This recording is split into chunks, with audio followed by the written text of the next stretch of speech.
जय बोलिए देवादिदेव 1008 श्री आदिनाथ भगवान के अतिशय क्षेत्र पर विराजित 1008 श्री शांतिनाथ भगवान की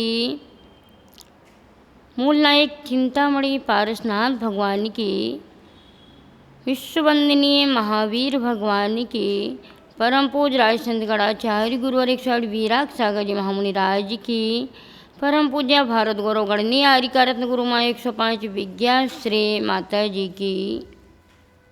आप सभी सोच रहे होंगे कि माता जी इतने दिन से मंदिर जाने की कला सिखला रही, विधि सिखला रही, फिर भी अभी तक दर्शन नहीं हो पाए।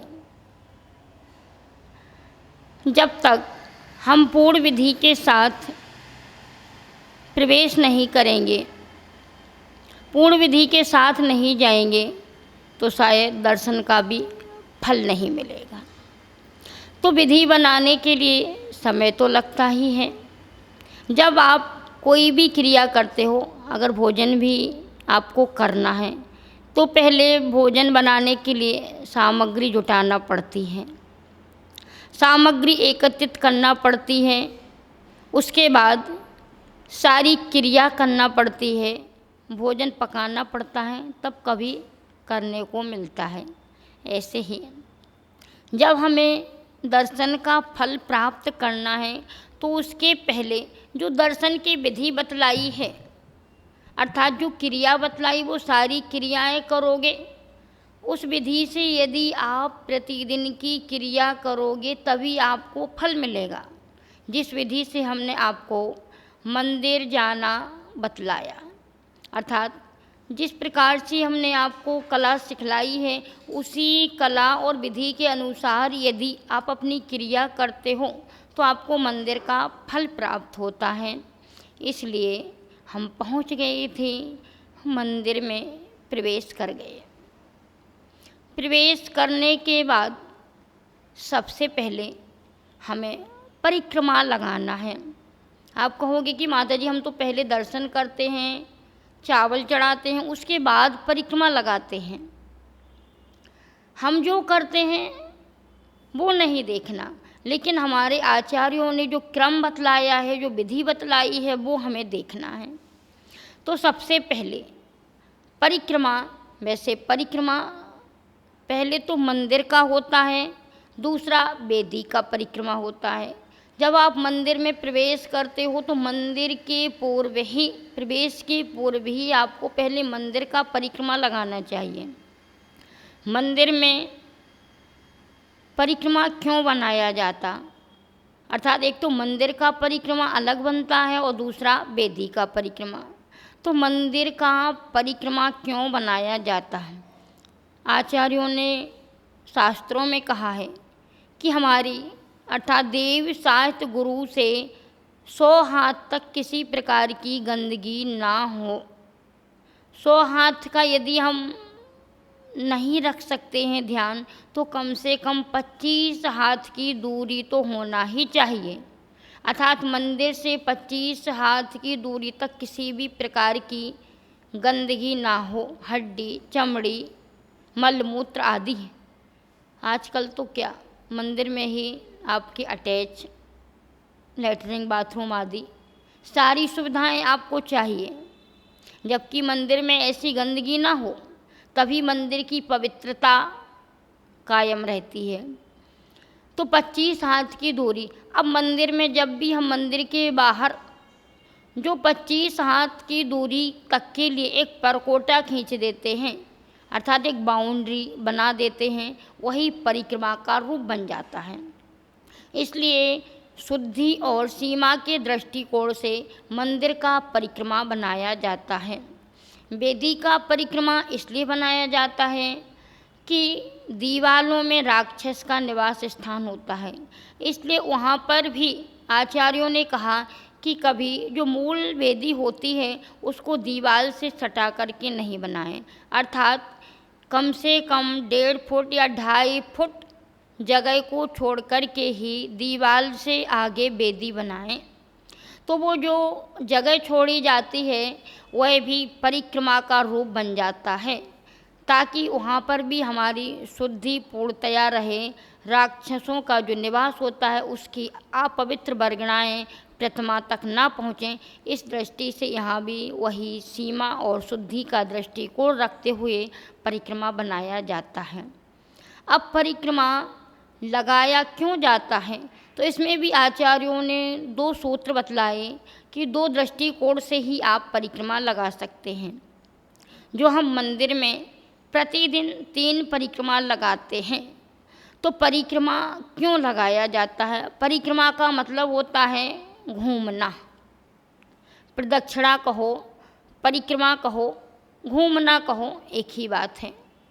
अर्थात अपने लेफ्ट हाथ से, और भगवान का राइट हाथ हो और आपका लेफ्ट हाथ हो, लेफ्ट से राइट की तरफ घूमना, उसका नाम होता है परिक्रमा। या जो अपने से पूज्य होते हैं उन्हें अपने दाएं हाथ की तरफ रखते हुए उनके चक्कर लगाना, वो कहलाता है परिक्रमा। 3 परिक्रमा क्यों लगाते हैं? जो हमारा अभी 3 लोक में भ्रमण चल रहा, इस 3 लोक का भ्रमण रोकने के लिए ही 3 परिक्रमा लगाए जाते हैं। अधोलोक, मध्यलोक, ऊर्ध्वलोक, ये 3 लोक जो हमारे हैं, और इन तीनों लोकों में हमारा अनादि काल से एक परिभ्रमण चलता आ रहा है। और इस वेदी में 3 लोक के नाथ विराजमान हैं। तो हम यही भावना भाते हैं कि हे भगवान, हमारा जो 3 लोक में परिभ्रमण चल रहा, तो ये 3 लोक का परिभ्रमण रुक जाए, इसीलिए मैं आज आपका अर्थात 3 लोक के नाथ का ही 3 बार परिक्रमा लगा लेता हूँ। तो हमारा 3 परिक्रमा लगाने का मतलब है 3 लोक का परिभ्रमण रोकना। दूसरा दृष्टिकोण, आप जब कहीं 3 से अधिक परिक्रमा लगाते हो, कहीं भी अतिशय क्षेत्र आदि पर जाते हो, जैसे महावीर जी में, तिजारा जी में, पदमपुरा में, या अन्य किसी क्षेत्रों पर जाकर के आप कभी 11 परिक्रमा, कभी 21 लगाते हो, कभी 27 लगाते हो, कभी 108 भी लगा लेते हो। क्यों? ये 3 से अधिक जो परिक्रमा लगाई जाती हैं, ये वशीकरण मंत्र के रूप में लगाई जाती हैं। अर्थात पहले भगवान को अपने बस में करना। कभी कभी कहा जाता है कि भक्ति के बस में भगवान होते हैं। तो हमारी भक्ति में इतनी शक्ति होती है कि हम भगवान को, गुरु को भी अपने बस में कर सकते हैं। जब हम भगवान को कर सकते तो गुरु को तो कर ही सकते हो। आप लोग जब भी किसी संतों का पड़गाहन करते हो, हम लोगों का जब पड़गाहन किया जाता है तो आप लोग क्या करते हो? 3 परिक्रमा लगाते हो, अपने बस में कर लेते हो परिक्रमा लगा करके, फिर भले ही 1-1 किलोमीटर 2-2 किलोमीटर दूर ले जाते हैं, ले जाते ना? क्यों? क्योंकि अब बस में कर लिया, परिक्रमा लगा लिया। तो ये बस में करने के लिए हम कितने भी परिक्रमा लगा सकते हैं। अर्थात अपने इच्छा पूर्ति के लिए जो परिक्रमा लगाए जाते हैं वो 3 से अधिक कहीं भी क्षेत्रों पर हम लगाते हैं। तो इसका मतलब है कि हमारा जो मंदिर में आचार्यों ने कहा है 3 परिक्रमा लगाने का उद्देश्य, वो हमारा मात्र ही उद्देश्य होना चाहिए कि हमारा परिभ्रमण रुक जाए। परिभ्रमण के रोकने के लिए ही हम 3 परिक्रमा लगाते हैं। उसके बाद फिर आप क्या करते हो? अर्थात आपको दर्शन करना। दर्शन किस प्रकार से करना? तो आपको अपने दोनों हाथों को मुकुलित करके, अर्थात इस प्रकार से जोड़ना है। इस प्रकार से जोड़ने का मतलब क्या है? आप कहोगे माता जी श्रीफल बनाने के लिए। मात्र इसका यही उद्देश्य नहीं कि श्रीफल बनाने के लिए ही हम अपने इस प्रकार से हाथों को जोड़ते हैं। हमारे शरीर में 7 प्रकार के केंद्र होते हैं जो हमारी भावनाओं के वशीभूत होकर के प्रभावित होते हैं। जैसे हमारी भावनाएं, उसी प्रकार से हमारे केंद्र खुलते हैं। अर्थात पहले हमारा ये होता है जो सर पर एक कहलाता है सहस्रार केंद्र। इससे हमारी बरगणाएँ अंदर जाती हैं एवं केवली भगवान की बरगणाएँ इससे बाहर भी निकलती हैं। एक हमारा ये होता है आज्ञा केंद्र, चक्र कहो या केंद्र कहो एक ही बात है। ये आज्ञा चक्र होता है, इससे भी बरगणाएँ अंदर जाती हैं। एक हमारा कंठ में होता है विशुद्धि केंद्र। विशुद्धि केंद्र ये हमारा जैसा निमित्त पाता है उस रूप प्रभावित हो जाता है। वक्ष स्थल पर होता है एक हमारा आनंद केंद्र, अर्थात जिसके प्रति हमारा वात्सल्य होता है, स्नेह होता है, प्रेम होता है, तो हमारा आनंद केंद्र उसको देख कर के प्रफुल्लित हो जाता है, प्रभावित हो जाता है। एक नाभि चक्र अर्थात नाभि में होता है। ये 5 केंद्रों की ही हमें सबसे ज़्यादा ज़रूरत पड़ती है, इसलिए इन 5 केंद्रों की हम चर्चा करते हैं। तो आज्ञा चक्र होता है, इससे बरगणाएँ अंदर जाती हैं। हमारे हाथों की जो उंगली होती हैं ये भी हमारी बरगणाओं को कैच करने के लिए एंटीना का काम करती हैं। अगर आपका एंटीना सही दिशा में होता है तो आपके टीवी में सही चित्र आते हैं, और यदि एंटीना गलत दिशा में चला जाए तो आपकी टीवी में चित्र सही नहीं आते, आप नहीं देख पाते हो। इसी प्रकार से हमारी जो उंगलियां हैं ये भी एंटीना के प्रतीक रूप में एंटीना का काम करती हैं। अर्थात जब हम इस प्रकार से अपने दोनों हाथों को जोड़ते हैं तो हमारे हाथों की उंगलियों से बरगणाएँ अंदर तक आती, और यदि हमारे हाथ खुले होते हैं तो बरगणाएँ बाहर निकल जाती, और टाइट होते हैं तो बरगणाएँ अंदर प्रवेश नहीं कर पाती हैं, कट जाती हैं। इसलिए ना तो हाथों को टाइट करना, आपको इस प्रकार से जोड़ना है, ना ही आपको खोल करके रखना है, आपको मुकुलित करके, ताकि आपके बरगणाएँ अंदर तक पहुंच सकें, प्रवेश कर सकें। इसलिए पोले हाथ होना चाहिए आपके।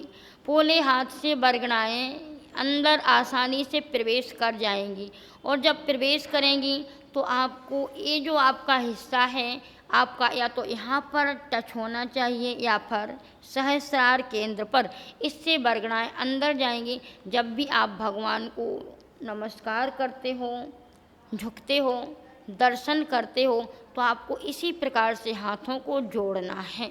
इस बात का ज़रूर ध्यान रखना। जब आप किसी सिद्ध क्षेत्र आदि पर दर्शन के लिए जाते हैं तो वहाँ पर यदि भगवान या गुरु सामने नहीं हैं तो आप इस प्रकार से हाथ जोड़ते हो, ताकि सिद्ध भगवान की डायरेक्ट बरगणाएँ हमारे तक पहुँच सकें।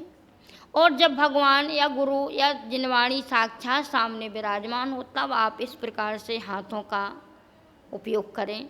इस बात का ज़रूर ध्यान रखें। तो हमें दर्शन करने के पूर्व अपनी मुद्रा का ध्यान रखना है कि हमारी मुद्रा इस प्रकार से हो। वक्ष स्थल से भी थोड़े दूर हाथ रखना, आपको चिपका के नहीं खड़े होना। थोड़े आपके दूर हाथ होंगे तो आपको सहूलियत हो जाएगी, आपकी विधि भी सही कहलाएगी। एवं आपके हाथ पैरों में भी सही से बैलेंस बना रहे, इस प्रकार से आपको खड़ा होना है। दर्शन करते समय आपका उपयोग एक ही जगह एकत्रित हो, अर्थात जिस पर आपको, जिसकी आप दर्शन कर रहे हो उस पर आपका उपयोग टिकना चाहिए, आपकी आँखें टिकना चाहिए। अगर आपने आँखों को इधर उधर घुमा दिया तो आप दर्शन भी नहीं कर पाओगे। और दर्शन करने के लिए कभी भगवान के सामने सूरदास बन के खड़े मत हो जाना, आँखें बंद करके खड़े मत होना। दर्शन का मतलब ही होता है देखना। अगर आपने आँख बंद कर ली और ऐसे खड़े हो गए तो किसको देखोगे, क्या देख पाओगे आप? आप बीतरागी मुद्रा को देखने जा रहे। जब एक सौधर्म इंद्र बालक तीर्थंकर को देखता है तो वो मात्र इन 2 आँखों से तृप्त नहीं हो पाता, तो 1000 नेत्र बनाता है। और हमारे पास तो इतनी इतनी सी 2 आँखें हैं, उसमें भी हम आँखों को बंद करके खड़े हो जाते, सूरदास बन जाते हैं। भगवान को देखने के लिए आए, फिर भी आप इतने जल्दी तृप्त हो गए, वीतरागी मुद्रा को देखने के लिए आए। वो तो मात्र बालक की मुद्रा को देखता, आप तो यहाँ तीर्थंकर की मुद्रा को देख रहे, वीतरागी मुद्रा देख रहे। तो आप अपनी आँखों को खोल करके ही देखें, और कम से कम अधिक समय नहीं तो कम से कम 1 मिनट 2 मिनट तो आपकी आप पलक रहे। आप पलक दृष्टि से यदि भगवान के दर्शन करोगे तभी भगवान की फ़ोटो आपके अंदर आ पाएगी। जैसे एक कैमरा है ना, जब कैमरा के सामने जैसी मुद्रा आती वो उसी प्रकार से कैच करता है, ग्रहण करता है। अगर आपकी आँखों में एक बार भगवान की जैसी फ़ोटो खिंच गई, उसी प्रकार से रील बन जाएगी। फिर आप भले ही आँख बंद करके देखोगे तो आपके सामने वही रील घूमेगी। जैसे अभी ये कैमरा वाला मुझे कैच कर रहा, और इसके बाद आपके सामने अभी जो हमने जैसी एक्टिंग करी उसी प्रकार से आपको दिखाई देगी कि नहीं। ऐसे ही जिस प्रकार से हम भगवान की फ़ोटो अपने अंदर खींचते हैं, उसी प्रकार से हमारे अंदर वो फ़ोटो कैच हो जाती है। फिर उसको हम जब भी देखना चाहें तो आंख बंद करके भी हम देख सकते हैं। तो आप सबसे पहले दर्शन के लिए अर्थात एकाग्रता से एकटक होकर के आप पलक दृष्टि से प्रभु के दर्शन करें। और इसके आगे दर्शन के बाद आपको क्या करना है तो मैं इसकी चर्चा कल करूँगी। आपको इसके पहले भी हमने आपको एक जानकारी दी थी कि जो सहस्त्रकूट विद्यातीर्थ पर 5 दिन तक 7 दिन तक अतिशय हुआ है, बहुत ही सच्ची घटना है। ये कोई कहानी या कोई काल्पनिक बात नहीं है, सब ने आँखों से देखा है। तो वास्तविकता आप भी समझें और निश्चित रूप से शांतिनाथ भगवान के दर्शन करके, क्योंकि ऐसे अतिशयकारी जब प्रभु के चरणों में हम पहुँचते हैं तो निश्चित ही हमें भी शांति की प्राप्ति होती है। तो आप वहाँ पर जाकर एक बार आप पलक दृष्टि से दर्शन करें और प्रभु की वीतरागी छवि को देख कर के दर्शन का साक्षात लाभ प्राप्त करें। इसी भावना से जय बोलिए 1008 श्री शांतिनाथ भगवान की।